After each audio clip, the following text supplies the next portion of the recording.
La foi, elle vient de ce que l'on entend, de la parole de Dieu. Elle est une assurance, une démonstration des choses que l'on espère, de celles qu'on... Frères et sœurs dans le Christ, Shalom. La foi vient de ce qu'on entend. Et ce qu'on entend, c'est la parole de Dieu. Nous voici arrivés au 4e dimanche de l'Avent, le tout dernier dimanche qui clôture les temps de l'Avent. 4 semaines durant, chers frères et sœurs, nous sommes préparés pour la grande fête, la solennité de la Nativité, la naissance de notre Jésus-Christ, cette fête qu'on appelle l'incarnation. Au terme de ces temps qui nous a préparés pour cette fête, il convient, chers frères et sœurs, de regarder nos cœurs, de faire une introspection pour voir si nous sommes prêts, si nous sommes bien préparés pour accueillir l'enfant Emmanuel qui va bientôt naître dans quelques instants dans nos cœurs. La liturgie d'aujourd'hui nous invite à cette méditation, à cette prise de conscience de notre salut qui est déjà proche. La première lecture, tirée du premier livre des prophètes Samuel, nous parle du roi David. David comme roi choisi par Dieu. David, le roi selon le cœur de Dieu. Le roi que Dieu a donné à son peuple comme promesse, comme bénédiction. Et David voulait donc, en guise de reconnaissance pour tout ce que le Seigneur a fait pour lui, le Seigneur l'a aidé à rétablir son royaume, à vivre dans la paix, à mettre à l'abri de son royaume les ennemis, tous ceux qui venaient pour le menacer. Il y a eu donc une paix et une tranquillité dans son royaume et dans les pays environnants. Voilà ce qui pousse David à chercher à bâtir une maison pour Dieu, à construire donc un temple. Nous savons très bien que David n'y arrivera pas. C'est son successeur, c'est son fils Salomon qui va bâtir un grand temple pour le Seigneur. Mais dans sa rencontre avec le prophète Nathan, David exprime son désir ou son souhait d'accomplir ce qu'il avait comme projet, ce qu'il avait comme plan pour Dieu. Le prophète répond pas au nom de Dieu, mais il répond selon ses attentes. Il dit à David, ce que tu veux faire, tu peux le faire. Mais la nuit, Dieu vient se manifester à son prophète, à Nathan, pour lui dire, de dire à David de ne pas construire une maison. Ce n'est pas à toi, David, de me construire une maison, mais c'est moi plutôt, moi ton Dieu, qui rendra ta dynastie, ton royaume fort. Personne ne pourra déstabiliser ton royaume à travers la promesse messianique.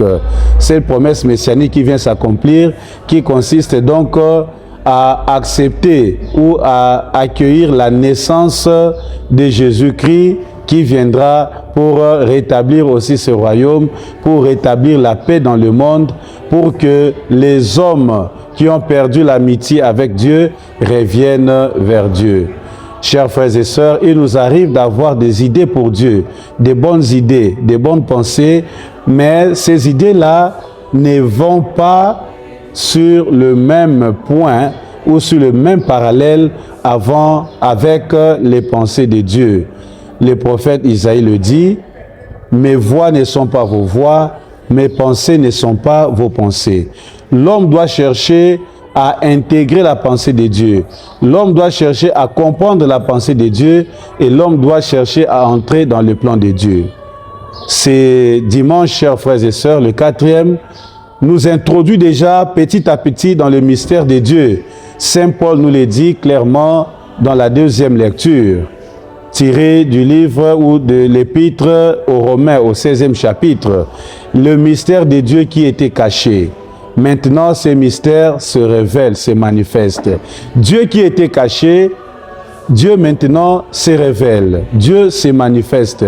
C'est ça la grâce ou les dons de l'incarnation, c'est de reconnaître le visage de Dieu, c'est de voir Dieu, c'est de le rencontrer, comme Jésus dit, qui me voit, voit le Père.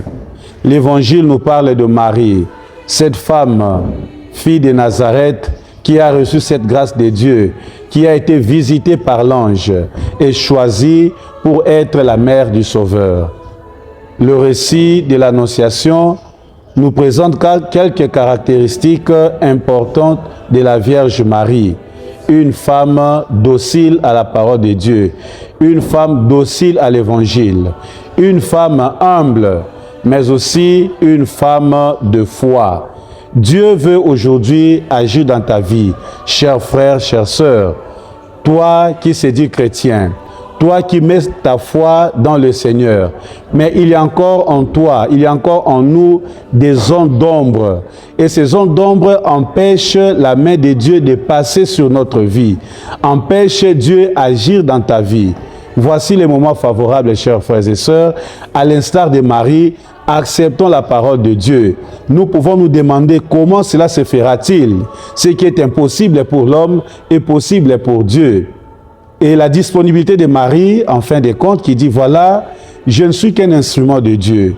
Je ne suis que la servante de Dieu. C'est ton projet, c'est ton plan, que cela m'advienne comme tu le veux. La disponibilité. Le chrétien doit être disponible à ouvrir son cœur tout large pour que le plan de Dieu, pour que l'amour de Dieu puisse donc prendre racine dans notre vie et que ces racines puissent donner de bons fruits.